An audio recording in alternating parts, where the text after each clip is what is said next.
ఇక్కడ అవేమి ఉండవు. ఇక్కడ ఇట్స్ ఫ్రీ ఫర్ ఆల్ అన్నట్టుగా మాట్లాడితే వీ హ్యావ్ మోర్ రెస్పాన్సిబిలిటీ. మన మీద రూల్స్ పెట్టలేదు అంటే ఏం కేసులు పెట్టమండి. ఇదే కనుక నిన్న వాళ్ళు చేసిన గొడవే కనుక గవర్నర్ గారి మీద ఆయన సుప్రీంకోర్టు జస్టిస్గా ఉన్నప్పుడు ధైర్యం చేయగలరా?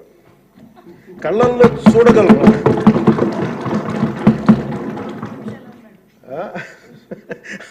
నాకు అది అనిపించింది. అంటే గౌరవించాల్సింది పోయి ఈ విధానం ఏంటనిపించింది. నిన్న టీవీ వాళ్ళని అడిగారు, మీరు వీళ్ళ వైసీపీ నాయకులు ఇలా మాట్లాడారు కదా, మీ ఇదేంటి అని. YCP synonym for ruckus. అంటే గొడవకు కానీ బూతులు కానీ వాళ్ళు పర్యాయ పదం అయిపోయారు. అంటే నిన్న చూసిన గొడవ జరిగిన తర్వాత నాకు నిజంగా అనిపించింది, గౌరవ ముఖ్యమంత్రి గారు అన్ని సంవత్సరాలు వాళ్ళు ఎలాగా వాళ్ళని తట్టుకొని నిలబడ్డారో ఆయనకి హ్యాట్స్ ఆఫ్ తెలియజేస్తారు. అది ఎంత గట్స్ ఉండాలి, ఎంత దమ్ము ఉండాలి, ఎంత ధైర్యం ఉండాలి. అలాగే నాకు నిన్న గొడవలు జరుగుతుంటే నాకు అనిపించింది, నాకు ఇవే గుర్తొచ్చినాయి అధ్యక్ష.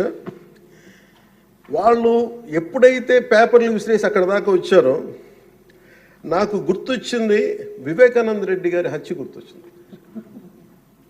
అంటే వాళ్ళ విధ్వంస విధానం చూశారు. అలాగే ప్రజావేదిక ప్రజావేదికని కూల్చిన విధానాన్ని గుర్తొచ్చింది అధ్యక్ష. 200 పైచిలుకు ఆలయాలని విధ్వంసం గుర్తొచ్చింది అధ్యక్ష. డాక్టర్ సుధాకర్ గారు చనిపోయిన విధానం గుర్తొచ్చింది అధ్యక్ష. జంగారెడ్డి కల్తీ సారాలో చనిపోయిన చావులు గుర్తొచ్చినాయి అధ్యక్ష. సుప్రీంకోర్టు జడ్జిలతో లెటర్ రాసిన విధానం గుర్తొచ్చింది అధ్యక్ష. వాళ్ళు చేసిన గొడవకి మన హైకోర్టు, ఆంధ్రప్రదేశ్ హైకోర్టు జడ్జెస్ని సోషల్ మీడియాలో బూతులు తిట్టిన విధానం గుర్తొచ్చింది అధ్యక్ష. సోషల్ మీడియా అబ్యూస్ గుర్తొచ్చింది అధ్యక్ష. పత్రికాధిపతులపై దాడులు గుర్తొచ్చినాయి అధ్యక్ష. రివర్స్ టెండరింగ్ గుర్తొచ్చింది అధ్యక్ష. పాలసీ టెర్రరిజం గుర్తొచ్చింది అధ్యక్ష.